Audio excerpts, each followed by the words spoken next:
Olá, eu me chamo Samia Tisa, sou acadêmica do 6º período do curso de Letras Francês na Universidade Federal do Amapá, sou bolsista CNPq na modalidade PIBIC, sob a orientação do professor Dr. Rosivaldo Gomes. Faço parte também do Núcleo de Estudos e Pesquisas NEPLA, onde desenvolvo a pesquisa intitulada Leitura e Produção Textual na Perspectiva do Letramento Crítico e Multiletramentos para a Formação do Aluno Cidadão. Essa pesquisa ela está vinculada a um outro macroprojeto intitulado Materiais Didáticos Digitais e Novos Multiletramentos, Caminhos para um Web Currículo, também da Unifap com a CNPq.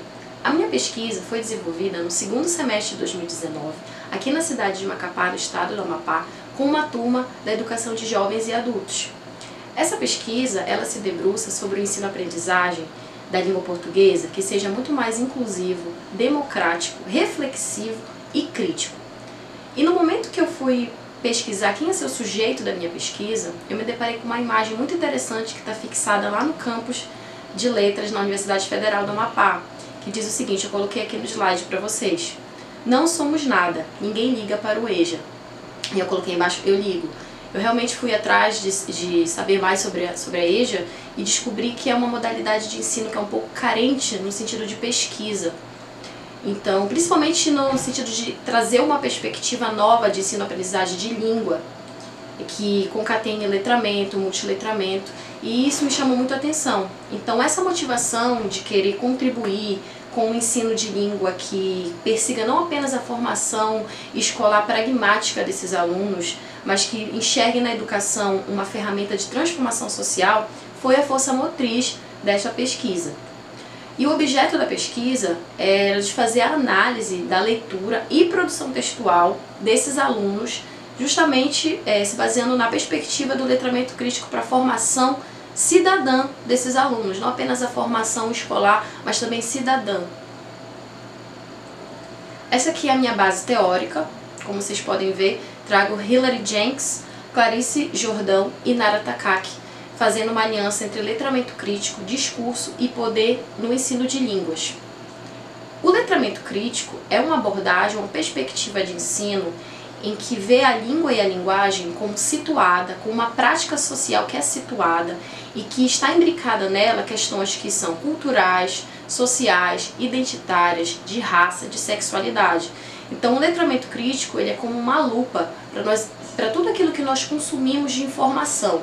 Então não é apenas para introduzir no ensino dos alunos, mas na verdade na nossa praxis como professor educador, nós temos uma posição diferente quando nós trazemos essa abordagem do letramento crítico para dentro da sala de aula. É uma abordagem de poder enxergar que tudo que nós consumimos tem uma motivação, tem alguém que produziu, com um intuito, com um efeito, e nós temos que saber nos posicionar e dessa forma acabamos nos emancipando e emancipando também os nossos alunos no momento de ter uma opinião sobre tudo aquilo que eles consomem como informação. Trago aqui os objetivos desta pesquisa.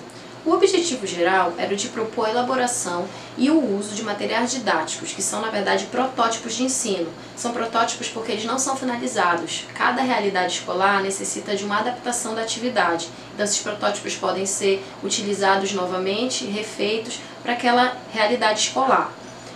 Para fazer um trabalho com a língua portuguesa a partir de práticas de ensino com o letramento crítico e os multiletramentos.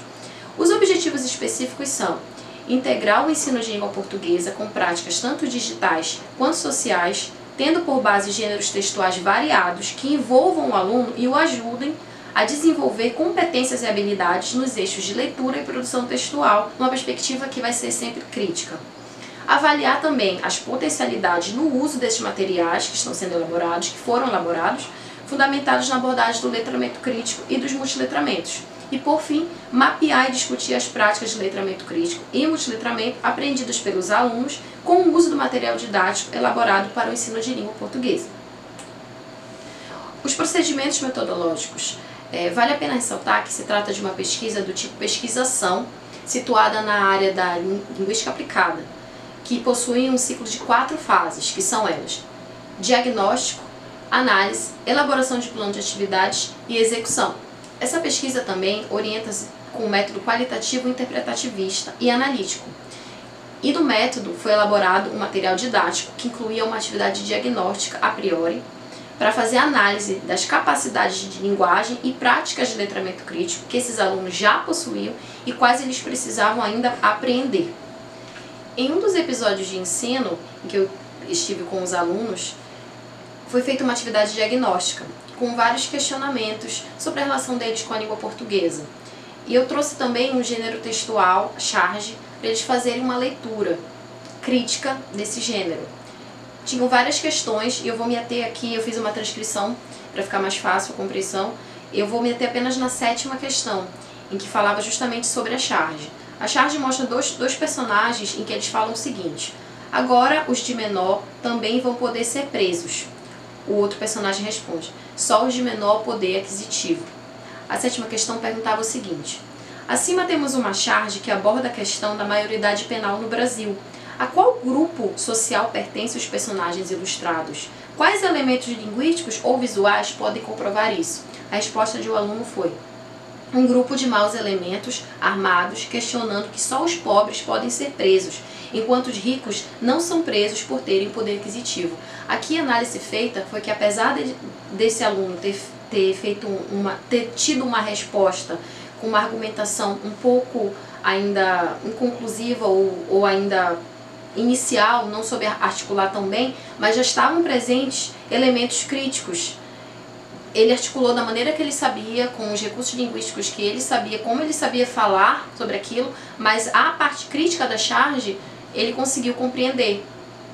Então fica bem claro que o aluno ele tem conhecimento próprio, até porque isso é uma realidade do Brasil.